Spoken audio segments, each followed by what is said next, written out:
Army members out there, and happy birthday.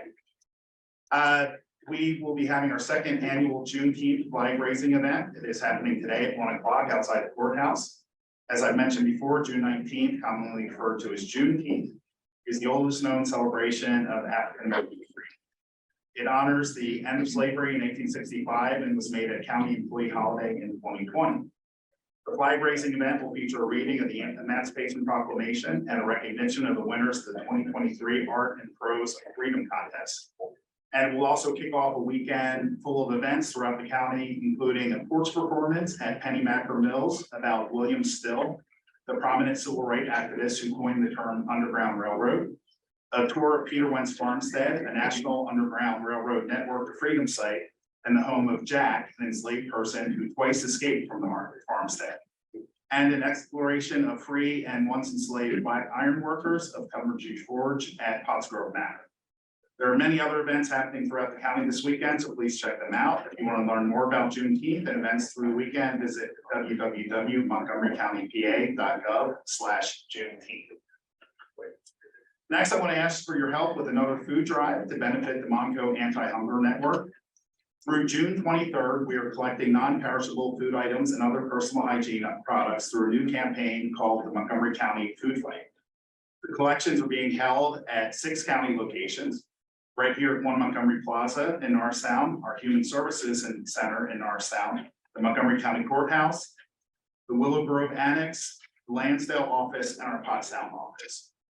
If you are visiting any of these locations, please feel free to bring non-perishable food, drinks, and snacks, including low sodium, sugar-free, kosher, and halal foods.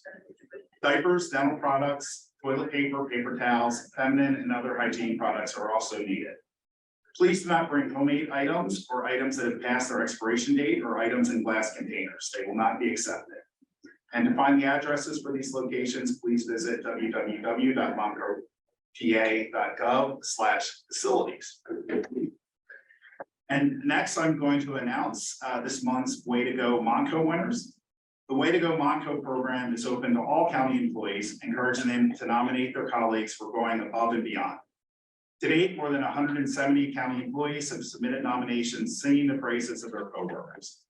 Each month, we will draw employees from the list of nominations, and each wins $150 after taxes in their paycheck in recognition of their work.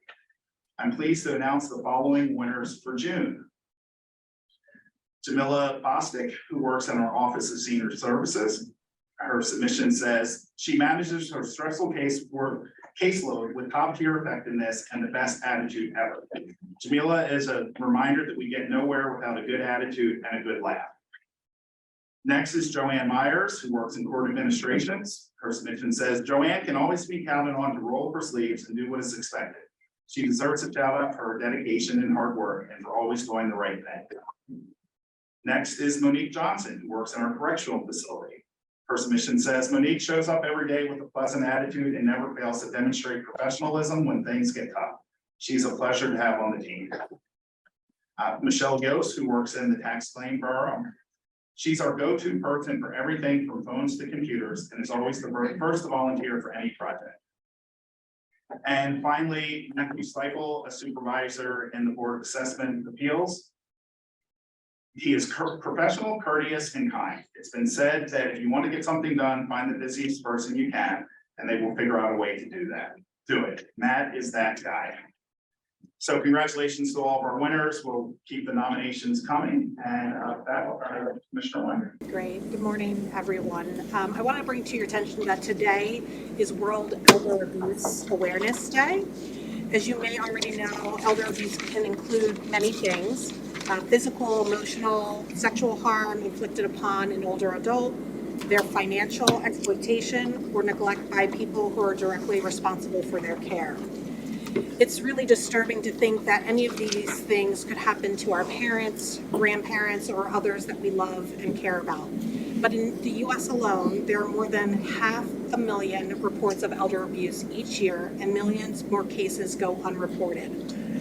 Thanks to this day, there's an opportunity for communities around the world to promote a better understanding about abuse and neglect of our seniors as a human rights issue.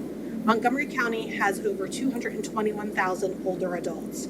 Over 24,000 of them experience ambulatory difficulty, and over 16,000 need supports to live independently, which makes them more vulnerable to abuse and neglect. It's unfortunate that we need a day to bring this to everyone's attention, but I am grateful if it helps to restore dignity and protects the lives of our most precious seniors.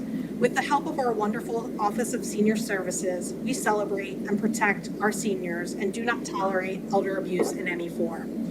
I am thankful to our judiciary led by Judge Murphy, who continues to bring attention to this matter.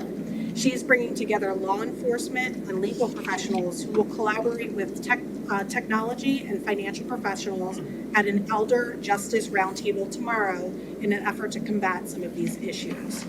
If you are a senior or a family member looking for senior resources, call our Office of Senior Services at 610-278-3601 for assistance.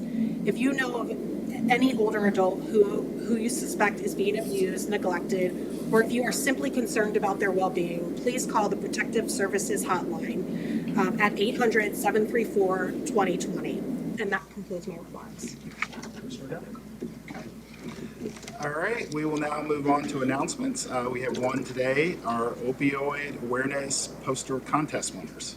And Linda Moore-Singleton is presenting on that. Thank you so much. Thank you for allowing me this opportunity. Commissioners, we appreciate all your support. Lee and Barbara, you have been historical supporters of this initiative, and I just want to say thank you for that. Montgomery County Opioid Overdose Prevention Education Billboard Competition has been coordinated by Department of Health and Human Services, Office of Drug and Alcohol since 2017. With the purpose of raising awareness to opioid overdose prevention. Earlier this year, Montgomery County's high school students were invited to submit artwork that will be displayed as positive messaging, discouraging substance abuse and encouraging healthier lifestyles. All entries, including the 24-hour at the bottom, the national hotline. So any entry that was submitted, we made sure that 24-hour hotline was added to it. The winners were selected by public voting, and the results are in. And so as you see, our first place winner was Sam Santiago. Sam Santiago comes from our Plymouth White Marsh High School, and the message was just once is all it takes, and that's a true message. And so, unfortunately, Sam couldn't be here, but we want to acknowledge the fact that that message was picked as the overall message to be displayed in our billboards.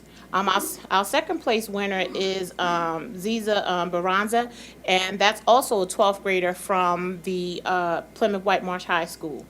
And don't let opioids take away from yourself and basically the losses that you will experience with the use of opioids. And if you are anybody that doesn't live in a bubble, you know that friends, family, and peers are always affected, as well as your whole social life and economics by the use of opioids.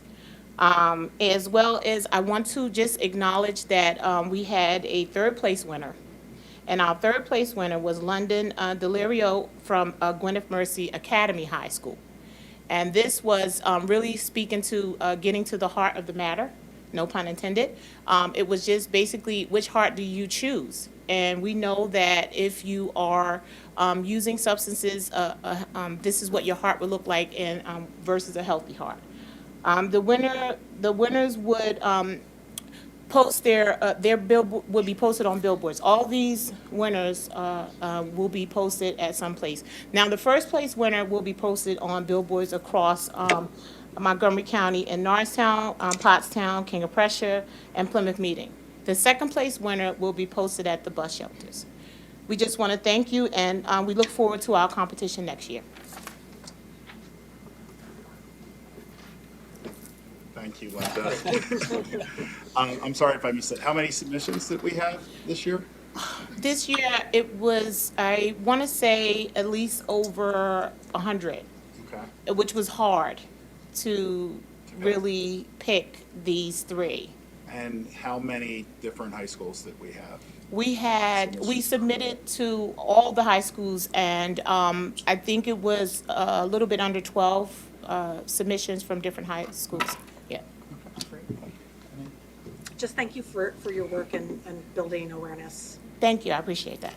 Linda, I'd like to thank you and your team. It's amazing to see how this program has grown and expanded over the years. And I also thank the students that participate. It seems like Plymouth White Marsh High School always is a winner. Yes. That's where I went, so Yeah, I'm proud of that too. All right. Thank you, Linda. Thank you. Thank you, Linda. Thank you. All right, we will now move on to public comment on matters appearing on the agenda. Ms. Harris? Excuse me, I have an objection. Please state the nature of your objection. You keep confusing, Josh. Agenda, Please state your nature of your objection. Pauline Braccio. Is that what you want? No, your objection. I'm stating it, okay? This is one of my objections, that you don't let people even finish a couple of words before you start interrupting. Ms. Braccio, Okay. sounds more like you have public comment. No, this is an objection. I'm objecting to you constantly telling me, and specifically me, that my general comments and my agenda comments are supposed to be the same. They're not. Your Because objection is noted. Please sit down. you didn't note anything because you keep doing it. If you're going to note it, then don't do it. When I get up Please to call the speak, first speaker. then don't do that. I wasn't first on the list. Okay. I'm going to be talking about, Please hold on. I have to share the screen.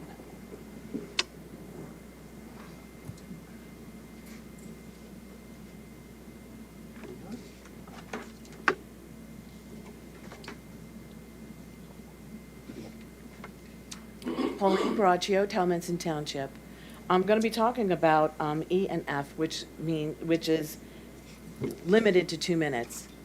The 2-minute limit is unreasonable, which is against the Sunshine Law. The Sunshine Law says a reasonable amount of time, and 2 minutes is just not reasonable. Somebody who travels a long distance to get here, and then they wait, and then they're up here, and they have quite important things to say, and they're limited to 2 minutes, which goes by very quickly.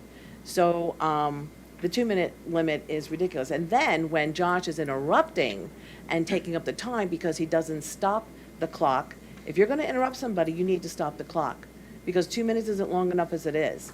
And the only reason for you to interrupt is to just take away time, because there's really nothing important that you have to say to that person. Because if you would just wait long enough, you would find out what that person was talking about and how it does pertain to either the agenda or the county. General public comment is anything that pertains to the county, not something they're going to vote on, because that is the agenda definition. So when you keep interrupting me and using up my time, that is actually against the Constitution, because you're stomping all over my right to free speech. And you can smile and act like you don't know anything. You're not an attorney. You're a simple lawyer who does not understand what the Sunshine Law actually states. Because if you actually understood it, then you wouldn't be doing what you're doing. You wouldn't be interrupting people without stopping the clock. There is another solicitor, North Penn School Board solicitor, Kyle Summers. He knows this law inside out, and I strongly urge you to have contact with him, have a meeting with him so he can teach you what the law really says. Thank you. Next for agenda comments is David Morgan. Good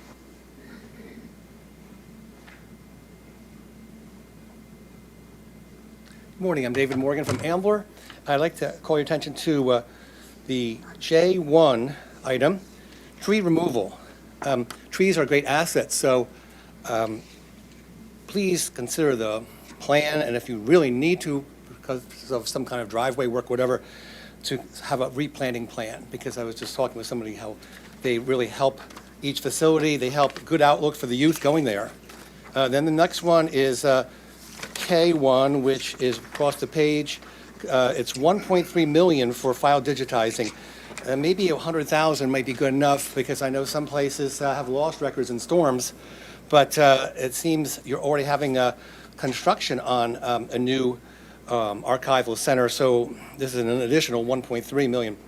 Then also going down to L1, contract award. What is the Willow Grove Annex? That's not defined by this. It's an annex to something important. Please define that. And then number 4 is the architectural engineering services for 1 Montgomery Plaza, the $83,000. Now, I remember a long time we had the scaffolding here and the reskinning of this building. And about a month ago, I saw large cranes above the roof, and I'm not sure exactly the whole purpose in doing that, but if the project is finished, fine. If there's repairs that have to be made, well, that's something that we have to understand. So please let me know. I'm still concerned about all the spending being overly high. As I showed you before, these are budgeted amounts, but then again, if spending is even higher, then this is $455 million up to today.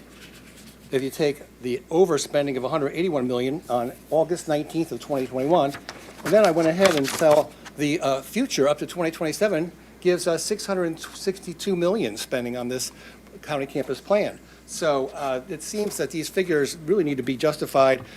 If you have an audit going on, what's your document to show the total spending? Mr. Morgan, your time. Mr. Morgan, the Willow Grove Annex is a county-owned building in Willow Grove where county services are provided. So that's what we call it, the Willow Grove Annex. County services. For general public comment, we have David McMahon. Yeah, I didn't know about a 2-minute time limit. There's no way I'm getting through it all, but maybe I'll just come back. Okay, this basically is regarding the tent. Your name? Oh, my name's David McMahon. I live in Norristown. The tent encampments in Norristown are downstream effects of an overall housing affordability crisis in the region and the county, and a very wealthy county, as we all know. And the affordability crisis in the housing market is due to the fact that it being a market, okay? We are using a profit-centered market to distribute essential human needs. It's also the root of the NIMBYism that is a chronic issue here, but that also is a very realistic expectation here. When people talk about their property values and taxation levels and considering their homes as investments, that's because we're using markets and taxation of them in ways that don't really reflect people's ability to pay. But I'm going to set that aside for the moment because that's there's a lot of work that can be done on that, but at the moment, we're really chasing symptoms and not addressing this part of the issue is you're not really getting to root causes. However, this is more than about shelters, and there's a lot of ways that people can become homeless where they're not actually visible and on the street. I recently campaigned for Norristown Council. I had a conversation with hundreds of people in Norristown, and if it's a woman sleeping on her porch because her house is falling in, she's homeless, right? If it's someone who got evicted basically on bogus emergency repairs and her family is split up among other family members, she's homeless. Someone with their family who is kind of tossed out of a home because the landlord knows that they can get in cash and for higher amounts for newly arrived workers who are vulnerable to exploitation. That person is one step away from being homeless. And I'm not going to make it here, but barring some of these things, there's a lot that can happen at the county level to support Norristown and not have Norristown unfairly burdened with the consequences of this really systemic thing. Next, for general public comment, we have Sherry Johnson. Hello, commissioners and everyone. Thanks for being here for us and with us. My name is Sherry Johnson, West Norriton. I'm hoping the microphone is working because I'm here to encourage my fellow citizens and neighbors to get involved with the homeless crisis right now.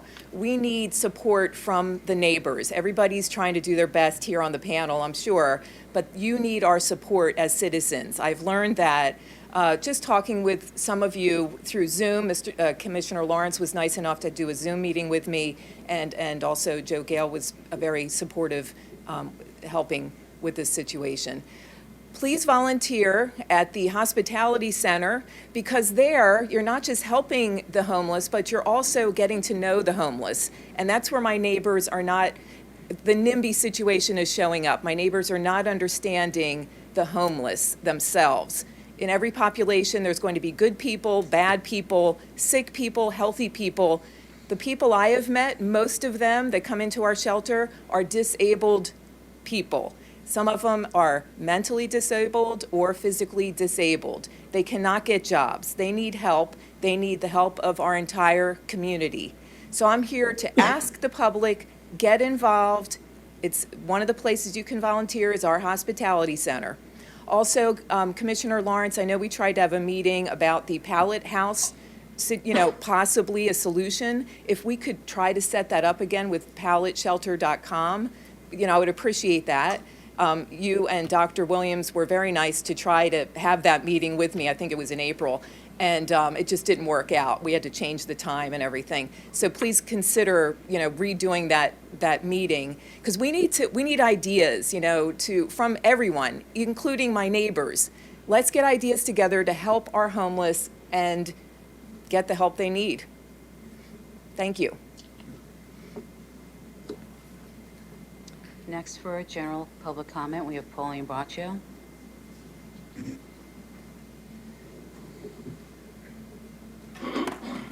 Pauline Braccio, Tomlinson Township. I want to start with a quote from Bobby Kennedy Jr. There is no time in history where the people who were censoring speech were the good guys. That means you're a bad guy. So, and all of you are, because you're all allowing this to happen. As the chair, you should be more cognizant of the rights of the people, but you're not, Ken. So you just have to follow along with whatever the miseducated Josh Stein says. Elder abuse. Jamila, you talked about elder abuse. I did. Well, sometimes elder abuse is in the home, and a lot of times it's with the people who are supposed to be taking care of the elder. For instance, Jenny, the woman who was here talking about her mother, how many months, more than a year, that it took, they kidnapped her mother from the courthouse steps. They were very abusive. They stole money from her. So when you're talking about elder abuse, I don't want people to think that you're talking about somebody in the home who's old and their family is abusing them, because the elder abuse is all over the place, in homes, in hospitals, wherever the elder are, people who are in charge of taking care of them abuse them. So that should be very well noted. Also, as far as mental health is concerned, the county has a mental health department. We are still in the month of the mental health awareness, and I am still calling upon the mental health department to at least go to schools and counteract the indoctrination of transgendering students, because this is getting to be an epidemic, and it is horrific. If you don't even know what goes on with these children and what's being done to them. And you can look bored and away, Ken, but this is a serious issue, and you are doing nothing about it. Thank you. 2 minutes are up. Yeah, I can see the clock, dear. Next for general public comment, we have David Morgan.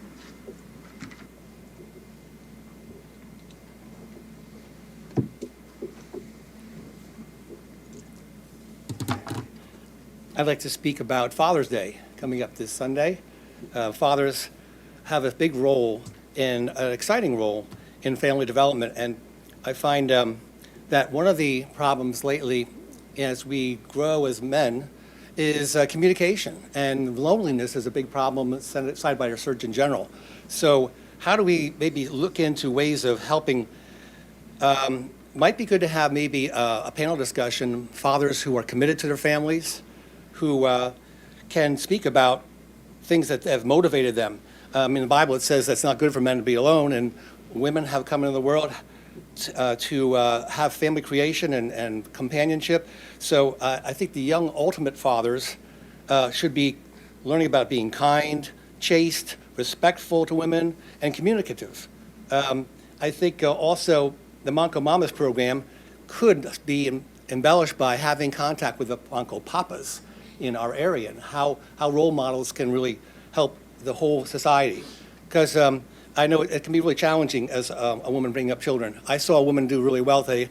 She had 2 in a stroller, 1 with hand, 2 dogs, and took it all in stride. She went to where she had to go, and That was great. But papas can help too a lot. So having that the ability to listen, to speak with people, and a commitment to marriage, to really be committed to the relationship. I know well, I had 2 children naturally, and then we had 2 adopted. And I realized when we got to the adoption point, well, kids take energy, but they give you energy too. So you have that motivation that you enjoy the freshness of their personalities, and it's great too. So I like to encourage that in our county, maybe to have some forum that fathers really step up and show techniques to help them have their whole family be happier.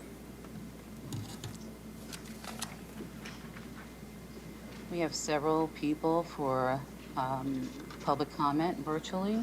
So first, we will take public comment or comments on the agenda. So if you have comments on the agenda, please keep your hand raised.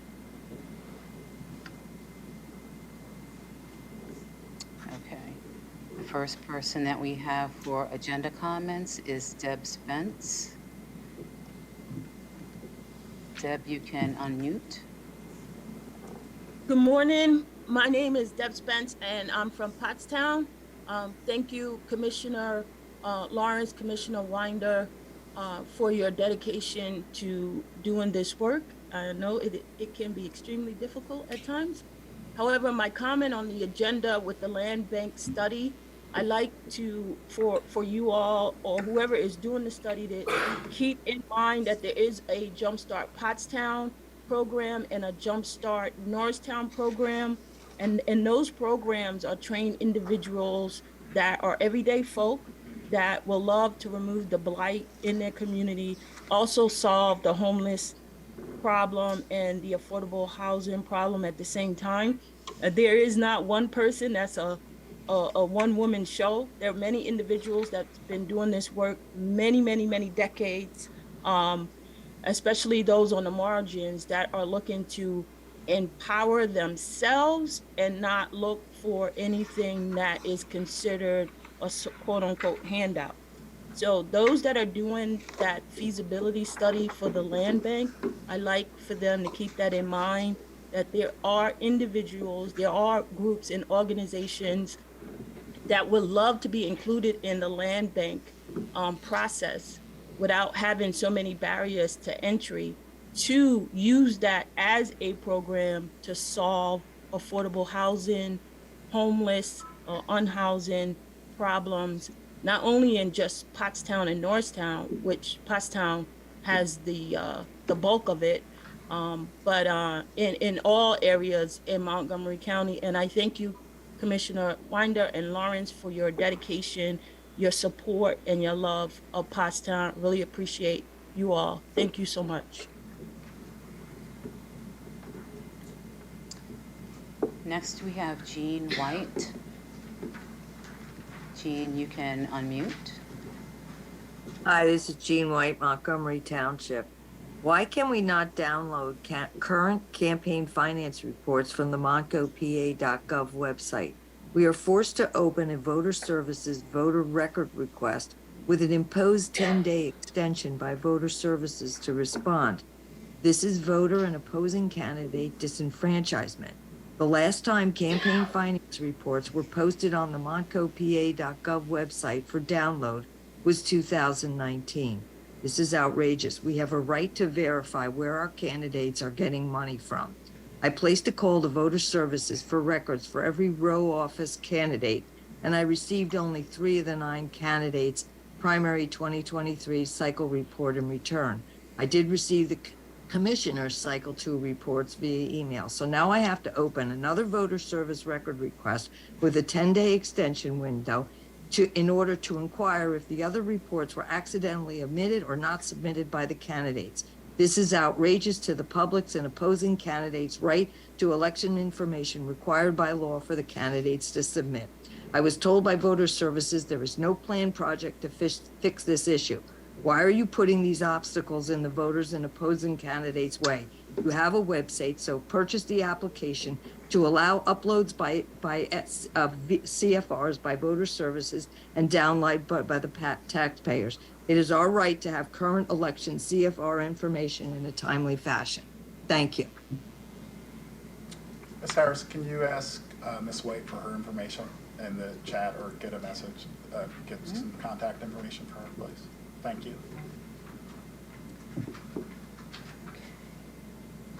Next, we have Adrian Seltzer.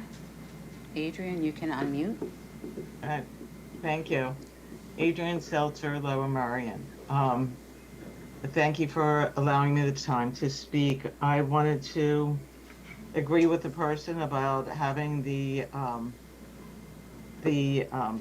financial records of the candidates online. I had to come down to voter services.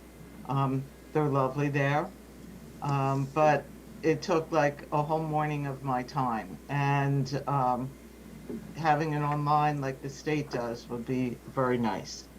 I also want to speak to the homelessness crisis that we're having here in Montgomery County. And I know that there is space available, but that space is limited by local zoning issues. Is there a way that the county can work with local municipalities to ease some of the zoning so there can be affordable housing? And that was it for agenda items. Thank you. You have general public comments. Please keep your hand raised.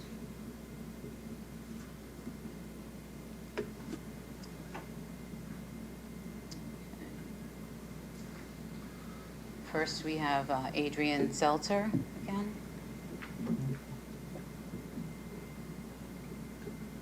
Adrian, do you have a general public? I thought I was muted still. No. Adrian Seltzer, Lower Merion. I missed the voter services meeting that happened last week. It was so quick. I was 2 minutes late and it was done. But I wanted to do a shout out to Dory Sawyer and the rest of the staff at Voter Services for the excellent job that they did this election cycle. A judge of elections, and they sent the emails out in a timely fashion, did follow-up, had classes for us all, and they had marvelous student poll workers. I just want to do, student poll workers are great, because civics doesn't really happen in all the schools the way it should. And that gave us a chance to at least get one student involved and know the importance of voting. And the program that they have at Voter Services with getting, I think, hundreds of students out to work the polls on election day is just a fabulous, fabulous thing. Thank you, guys. That's it.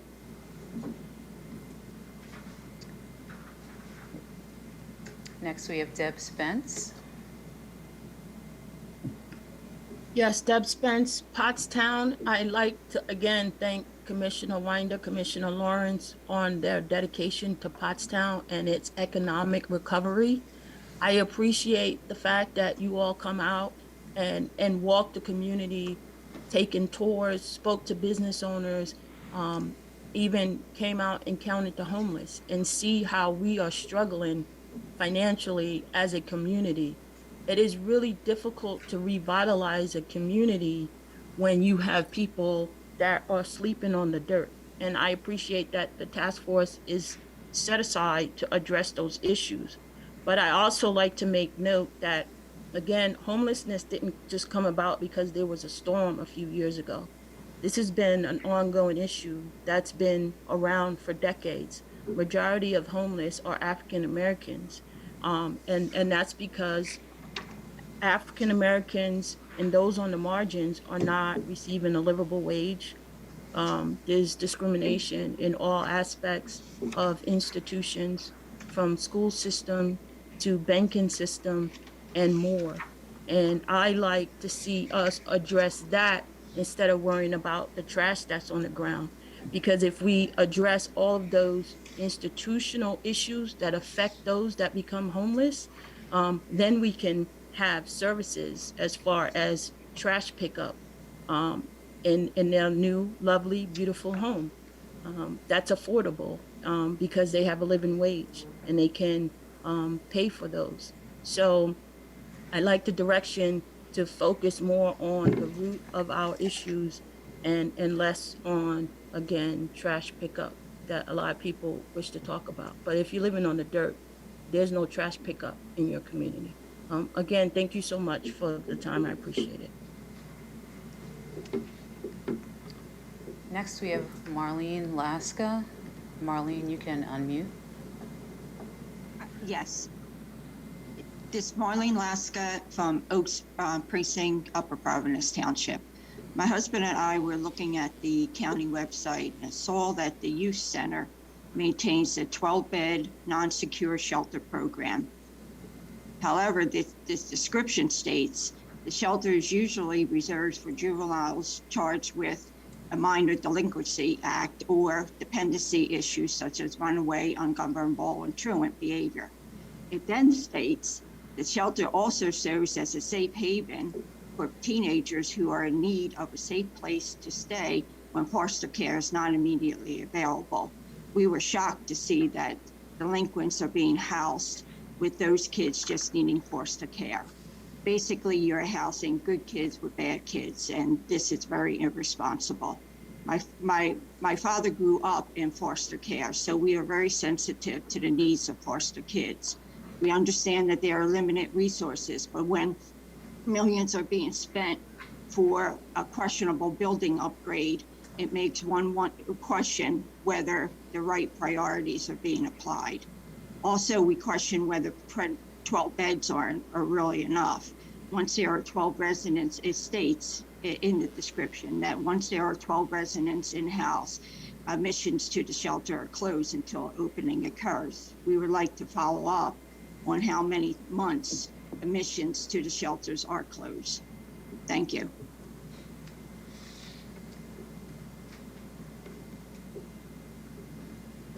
Next, we have Bill England. Bill, you can unmute. Yes, good morning. Good morning, commissioners. Thank you for the opportunity to speak. I want to talk very briefly and express my concerns and join with the others about the homeless crisis that we're experiencing here in Montgomery County. Sadly, the numbers continue to rise. We've got more working people living in encampments than we've had in many years.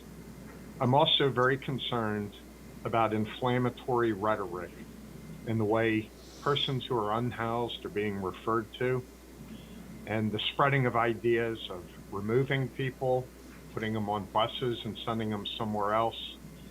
And it's just getting a little bit outrageous.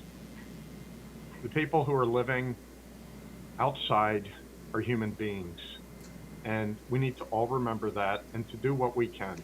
But I didn't want to come here to lecture. There's a role for us as individuals to volunteer with organizations, such as was suggested with the Hospitality Center. There's a role for the nonprofits who provide shelter and sustenance to people who are without shelter. And there's also a role for government. 1 year ago, the Coordinated Homeless Outreach Center, which was located on the hospital grounds, was closed. Nothing has replaced it yet. I realize that people are being provided hotel space, but we really need to come up with a place where people could stay that is legal and safe, and they won't be threatened by the rhetoric or other things. The concern about the rhetoric is people acting out. Thank you for the opportunity. I will follow up with your offices in writing. That's all we have for public comment. Okay. Move on to the approval of the minutes. I'll make a motion to approve the June 1st, 2023 minutes of the Montgomery County Board of Commissioners. Is there a second? I'll second that. Second by Commissioner Winder. Is there any board comment? Hearing none, we'll move on to a vote. Are there any negative votes? Minutes are approved. Resolutions. Approval of the AFSCME Local 1582 Collective Bargaining Agreement. Mr. Stein. Yes, thank you. Earlier this year, the board made the commissioners aware of concerns regarding recruitment and retention among the staff of adult probation, juvenile probation, and the domestic relations offices. Those employees are represented by the American Federation of State, County, and Municipal Employees, Local 1582, whose current collective bargaining agreement with the county is set to expire at the end of this year. Upon learning of these issues, county reached out to the union and sat down with the employees. As a result was a proposed new collective bargaining agreement, which, if approved, would begin June 24th this month and would run through December 31st of 2024. So essentially an 18-month CBA. The agreement would provide for a change to a 40-hour work week, a large increase in wages for the employees, as well as a consolidation of some of the positions. It is a recommendation of county staff that the county enter into the amended agreement to increase recruiting and retention efforts while allowing the county to properly budget costs out for an additional year. Thank you.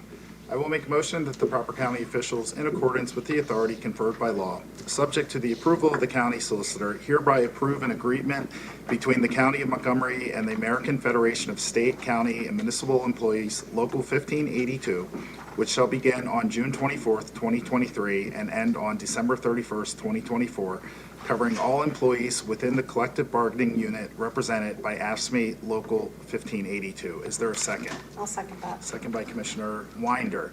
Mr. Stein, Mr. Tertone, I know you all both work very hard on this, so thank you for getting this done for our employees. Any other board comments? All right, hearing none, we'll move on to a vote. Are there any negative votes? Motion is approved. Ms. Calder. You should have in front of you the final copy of the Commissioner Department's personnel list. It is a 3-page document dated Monday, June 12th, 2023, with a timestamp of 4 p.m. All positions have been reviewed and accounted for and are presented for consideration. I will make a motion to approve the June 15th, 2023 personnel presentation as given by First Assistant Solicitor Maureen Calder and to authorize the proper county officials to execute the same. Is there a second? I'll second that. Second by Commissioner Winder.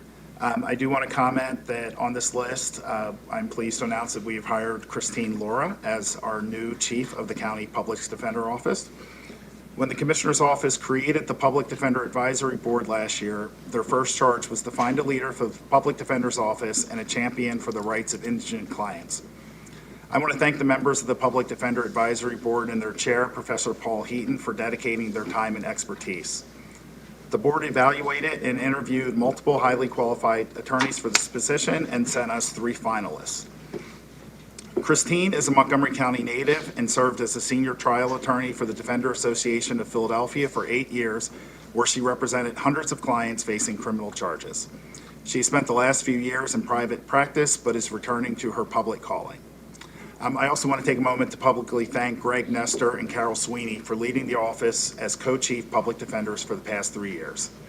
They've worked with the courts during this time to bring about justice reforms that ensure every accused person in Montgomery County receives a robust defense regardless of their ability to pay for it. For example, defendants who cannot afford a lawyer now are represented at their initial court appearance and arraignment. And I also want to thank the entire public defender staff for their consistent and zealous advocacy for their clients.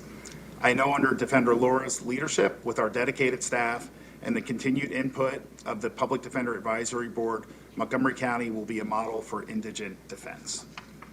Any other comments? All right, hearing none, we'll move on to a vote. Are there any negative votes? Motion passes. And we will move on to advertisements of bids and RFPs. Ms. O'Malley. We have a bid on behalf of the Youth Center for tree removal services. The successful responder will provide removal services for dead trees located on the Youth Center property and other county locations as needed. Contract will be awarded to the lowest responsible bidder. 2, RFP on behalf of us as an infrastructure for a master site plan for Lorimer Park. The successful responder will provide a master site development plan for Lorimer Park, which will facilitate community vision and assessment of future needs for the next 15 years. Contract will be awarded to the highest rated responder. All RFPs and bids are available on the county's purchasing website at www.montcopa.org/purchasing. I'll make a motion to approve the preceding request for the advertisement of RFPs and bids as described by the Deputy Chief Operating Officer, Barbara O'Malley, and to authorize the proper county officials to execute the same, subject to the approval of the county solicitor. Is there a second? I'll second that. Second by Commissioner Winder. Is there any board comment? Hearing none, we'll move on to a vote. Are there any negative votes? Motion passes. Awards of contract. Number one, contract award, Information Technology Solutions, file digitization for archives, Arc of King of Prussia, PA, $1,343,789. Contract provides for digitization and destruction of approximately 10,000 boxes of files. Proposals were received for 3 firms available through cooperative contracts. Service are available through a national purchasing cooperative contract. 2, contract award assets and infrastructure, construction inspection services for bridge number 38 in Hatboro. CDR McGuire Engineering Incorporated of Allentown, PA, $190,425.45. Contract provides for full-time on-site construction oversight and inspection during the replacement of County Bridge number 38, located on Moreland Avenue over a branch of Pennypack Creek in Hatboro. RFP 2330 was viewed by 24 firms with 4 responses received. The contract is awarded to the highest rated responder. 3, contract award, assets and infrastructure, septic tank pumping services, Russell Reed Waste Hauling and Disposal Service Company Incorporated of Dallas, Texas, $20,000. Contract provides for on-call septic waste water pumping and haul-away services at various county locations. Specification 6504 was viewed by 4 providers with 2 responses received. Contract is awarded to the lowest responsible bidder. Contract is for a period of 1 year with 1 optional annual renewal term. 4, contract award assets and infrastructure HVAC design services at Sunrise Mill, Schiller and Hirsch Associates Incorporated of Orland, PA, $37,355. Contract provides for the design of an HVAC system for the visitor center at Sunrise Mill. Multiple firms solicited through a project enabling list process. 5, contract award district attorney, license plate reader equipment, Plate Logic LLC of Exton, PA, $52,560. Contract provides for the installation of 5 automatic license plate readers in the King of Prussia area of Upper Marion Township. Equipment and installation services are available through a PA CoStarz contract. 6, contract award Health and Human Services, Land Bank Feasibility Study, Branch and Strategies LLC of Philadelphia, PA, $50,000. Contract provides for strategic planning, analytical services, policy recommendations, and support services examining the feasibility of establishing a land bank in Montgomery County. RFP 2328 was viewed by 26 providers with 2 responses received. The contract is awarded to the highest rated responder. The contract is for a period of 1 year with 1 optional annual renewal term. 7, contract award Information and Technology Solutions, Health and Human Services Security Audit Consultants, RSMUS LLP of Davenport, Iowa, $125,000. Contract provides for consultant services to address the Azure Cloud Services requirements for the Health Services Security Audit. 8, contract award Information and Technology Solutions, video conferencing service, Zoom Video Communications Incorporated of San Jose, California, $85,585.50. Contract provides for annual Zoom enterprise licensing. Contract is for a 1-year term. Services proprietary. 9, contract award Information and Technology Solutions, Adobe Software, SHI International of Somerset, New Jersey, $63,887.55. Contract provides for Adobe license renewals for county offices. Contract is for a 1-year term. Software is available through a Sourcewell cooperative contract. 10, contract award Planning Commission, Construction, Ridge Pike Improvement Project, Section B in Plymouth Township, J.D. Ekman Incorporated of Ackglen, PA, $39,184,367.55. Contract provides for reconstruction, roadway widening, and sidewalk installation along County Road Ridge Pike between Belvoir Road and Chemical Road in Plymouth Township. This is the second of 4 phases of the Ridge Pike Improvement Project to move into construction. The solicitation was advertised via PennDOT's Engineering and Construction Management System, with 5 firms bidding. The project is awarded to the lowest responsible bidder after review and concurrence by PennDOT's district and central offices. The county will be reimbursed 66% of these costs from state and federal funds. This project is also receiving an additional $1.5 million from Plymouth Township under a 2015 agreement. 11, contract award Public Safety Software, Dell Incorporated of Round Rock, Texas, $42,178.42. Contract provides for the 911 computer-aided dispatch system, VMware virtual environment, and server licensing. Software is available through a PA CoStarz contract. 12, contract award Public Safety Custom Trailer, Loadmaster Trailer Company Limited of Port Clinton, Ohio, $20,030. Contract provides for a hanging stack trailer to transport inflatable rescue boats for the county's urban search and rescue team. Specification 6503 was viewed by 14 providers with 2 responses received. Contract is awarded to the lowest responsible bidder. 13, contract award Public Safety Medical Equipment, Stryker Medical of Chicago, Illinois, $141,230.58. Contract provides for bariatric stretchers for emergency medical services. Equipment is available through a SAVVIK cooperative contract. 14, contract award public safety EMS ambulance retrofitting. VCI Emergency Vehicle Specialist of Berlin, New Jersey, $34,944. Contract provides for the retrofitting of currently licensed EMS ambulances with bariatric service unit equipment to create higher inventory of transportation needed to accommodate residents whose weight and/or shape exceeds the maximum weight capacity for standard ambulance units. Services are available for the Sourcewell Cooperative Contract. 15, contract award public safety. Geotechnical evaluation of the weapons training facility, GZA Geotech Environmental Incorporated, Lansdale, PA, $39,600. Contract provides for the evaluation of building and site areas that are experiencing ongoing ground settlement issues, subsidence at the Public Safety Training Center campus. Multiple firms solicited through project enabling list process. 16, contract renewal solicitor, legal services, multiple providers. Original contracts provide for outside legal counsel services on an as-needed basis. This is the second available of 3 optional annual renewal terms. The list of the qualified firms is located in the back of the room. 17, contract amendment, Information and Technology Solutions System Upgrade, Pomeroy Technologies Incorporated of Hebron, Kentucky, no cost. Original contract provided for an upgrade to the virtual desktop environment. The amendment provides for a no-cost time extension of the contract through 10/30/2024 due to delays in relation to COVID-19. There is 1 contract, 8 contract renewals, and 2 amendments for Health and Human Services. Providers and services are listed at the end of the agenda and in the back of the room.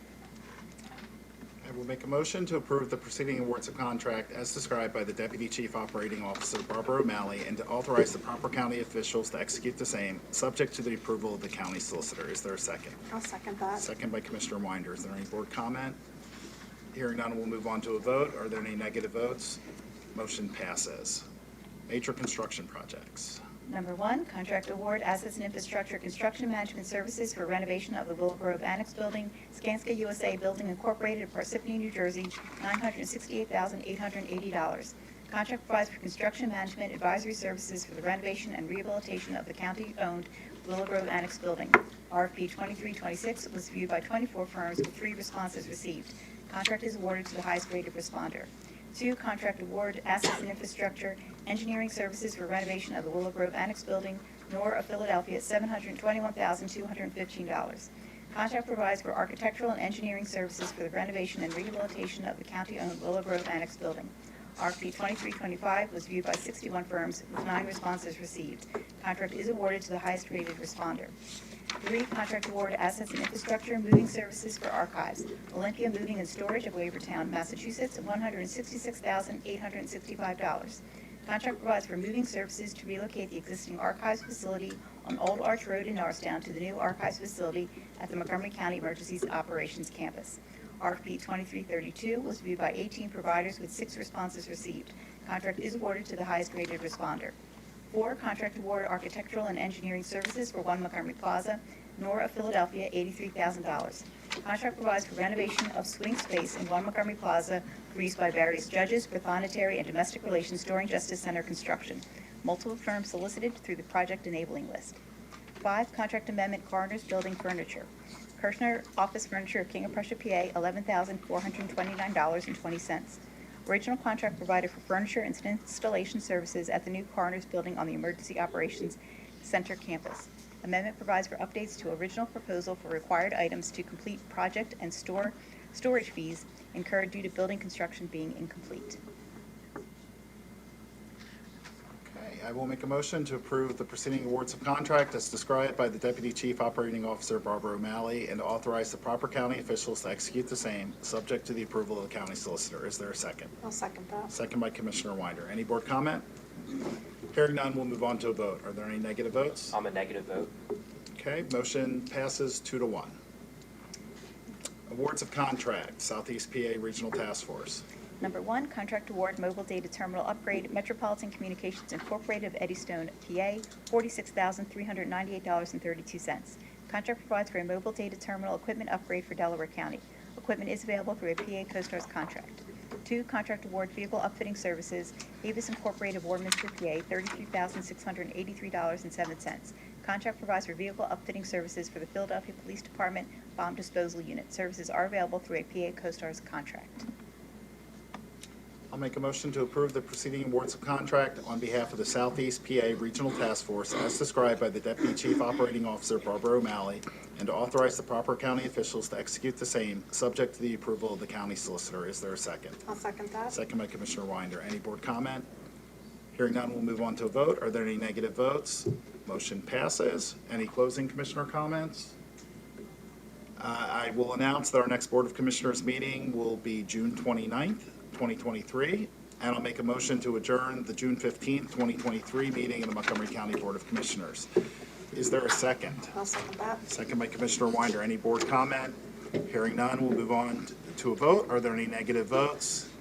Motion passes. Meeting is adjourned. We will convene Salary Board, and I see the controller will be joining us virtually. Hi, I'm here. It says my video is disabled, which is fine. I can hear you, so. Okay, thank you. We can hear you too. Great. All right, is there any public comment on Salary Board?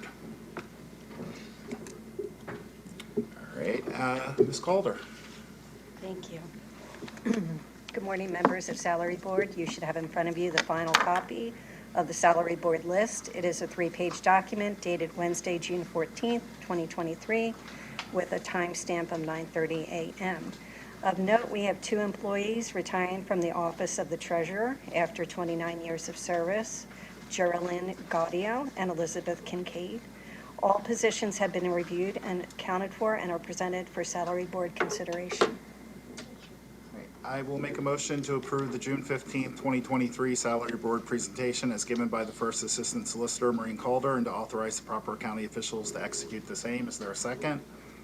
I'll second that. Second by Commissioner Winder. Is there any board comment? Hearing none, we'll move on to the vote. Are there any? Ken, Commissioner Lawrence, I would like to comment just briefly on the 2 retirees. Okay. I just want to thank them. We've worked very closely with both Geralyn and Betty Ann, and we really appreciate their each 29 years of service, and wish them a good retirement. Thank you. Thank you, Controller Sanchez. Any other comments? Then we will move on to a vote. Are there any negative votes? Okay, motion passes. And then the second motion is for primary election day pay.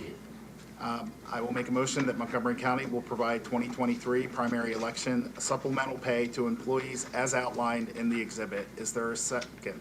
I'll second that. Second by Commissioner Winder. Is there any board comment? Hearing none, we'll move on to a vote. Are there any negative votes? Motion passes. And then we have Mr. Bill Caldwell here to speak about 2 of our retirees. Mr. Caldwell. Yeah, got them somewhere. Commissioners and Salary Board members, normally I would come up here and say it's a pleasure to speak with you, and normally it is, but it's a little bittersweet today. This is only the second time in my 11 years that I've had anyone retire from the department. So it's and I have 2 long-term employees of 29 years that are doing so within a month of each other. So it is bittersweet for us at the Treasurer's office. And I also wanted to convey from the Treasurer himself, Treasurer Salas, who who couldn't be here today with us. He had a previously scheduled, not appointment, but an event with his daughter. So he has to be with his daughter today. So I will be speaking for him, and definitely he also agrees that this is a bittersweet day for us. So as everyone has said, we have two long-term employees that are retiring, and I'm going to talk about both of them individually a little bit. So let me first go to, and I'll do it in order, I believe, of how when they were hired in to the county back in 1994. And the first one is Betty Ann Kincaid, who could not be with us today. But I think it's safe to say that anybody who has dealt with any money or revenue that comes into this organization for the last at least 10 or 15 years has dealt with Betty Ann on some level or other. Anybody in finance in the departments certainly knows her. She is the person who really has been in charge of making sure that we get all of the revenue that comes into the county accounted for in the proper place, so that departments know how much they have to spend and can be assured that the money that's in is properly handled. And Betty Ann has done that for years and years, and we will miss her. We will miss the information that, Betty Ann has more information in her head than, or has lost more information out of her head than I will probably ever have in mine about how things work here and where things go. So she'll be missed. You know, she was as all of you know, both a kind and persistent person. Anybody who ever got an email from her knows that if you didn't answer her, she would give you an email again and again and again and again until she got the information she wanted. But she was, in all of that, just a kind and wonderful person. She's intelligent, dedicated to her job, and really adaptable. And I think that the last 2 or 3 years have spoken to that.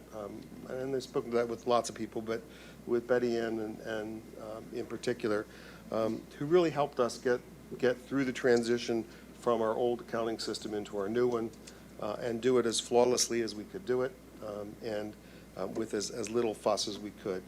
But there's a couple things that I think people probably don't know about Betty Ann, and I just want to bring those out because, you know, beyond work, there was the person. Betty Ann was one of, in my opinion, one of the most well-read people I knew. She was well-traveled, cultured, and she was really not afraid of anything or anyone. There were a number of times that I would be out in the public at a concert or something, some bizarre little gathering, and there would be Betty Ann with a bunch of her friends in a yard chair, ready to go see that concert or do whatever it was she was doing. She traveled every year outside of the country, and really, I think has had a life well lived. So we will miss her, and we will miss her stories, and we'll miss her all of the things she does or has done for the county. So we definitely want to thank her for her service. The other person who I will speak about is Geralyn Gaudio, and Geralyn is with us today. And I'm probably going to make you cry, so come on up. Geralyn is another person that I am guessing most everyone in this county who's ever dealt with a dime has known or has known about and heard about. And Geralyn has been one of the rocks of our department, and somebody who I could personally, and the treasurer could personally rely on to get a job done and not have to be looked after and do it right the first time and know when to come and say, hey, we have a problem. You were it. We just counted on you and didn't. You did, and there is not a lot of things you can say other than thank you for that, because that is a wonderful that's a wonderful thing. So, Geralyn, thank you for that. So, 1994, we were pretty young in 1994. Yes, you were coming in here. I was at least 3 jobs away from being here. You were younger than me. You know, like I said, for the last 11, we've worked together, and it has been truly wonderful. And I'm going to tell some of the folks here why it's been truly wonderful. Look, in a financial position like you had, there's a couple things that you need. First off is integrity, and second of all is accuracy, and you had those in abundance. There was never, ever a time where I couldn't rely on the numbers you put on a page being accurate, right, and as you would say, you had every I dotted and T crossed. That's right. You know, your eye for detail really made you part of the team that we will miss greatly.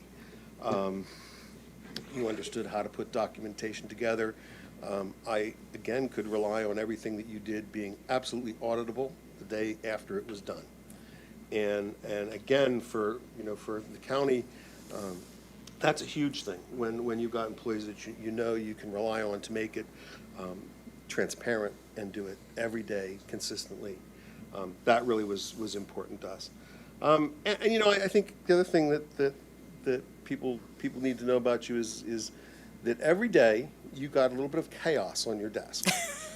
From every department came something that was unusual, and you managed that chaos with again, with the detail and the You're making me cry. everything that we needed to have done. So And lastly, you were always able to communicate with myself, with the treasurer, and I think with everybody else out there, when there was a problem and when we needed to step it up and get it done right. You had the ability to do that and to tell us that, and you weren't afraid to do that. So those are the things that we will appreciate, that I appreciate, and I think that everybody appreciates from you. But definitely when you knew where every dime went, where every dime was supposed to be, when they were going to spend it, how they were going to spend it, why they were going to spend it sometimes. So thank you for those years of service, and we'll miss you. Thank you all. Okay. Do you want to say anything to everyone? Just, I enjoyed my 29 years here. I've learned a lot. I never anticipated to be here 29 years, but it was quite an experience. And I thank everybody that I worked for, past treasurers, past deputies, second deputies, and I will definitely take that to the next chapter. So, thank you. Thank you for your 29 years of service. Now, it's not official till we adjourn the meeting, so if you want to rescind, you still have about a minute to rescind if you'd like to. No? No? We're going to... Thank you. Mr. Caldwell, thank you very much. You represented the treasurer quite ably, and I will make sure that I let him know. So, and congratulations to our retirees. With that, I'll make a motion to adjourn the June 15th, 2023 meeting of Montgomery County Salary Board. Is there a second? I'll second that. Second by Commissioner Winder. Any board comment? Hearing none, we'll move on to a vote. Are there any negative votes? Meeting is adjourned.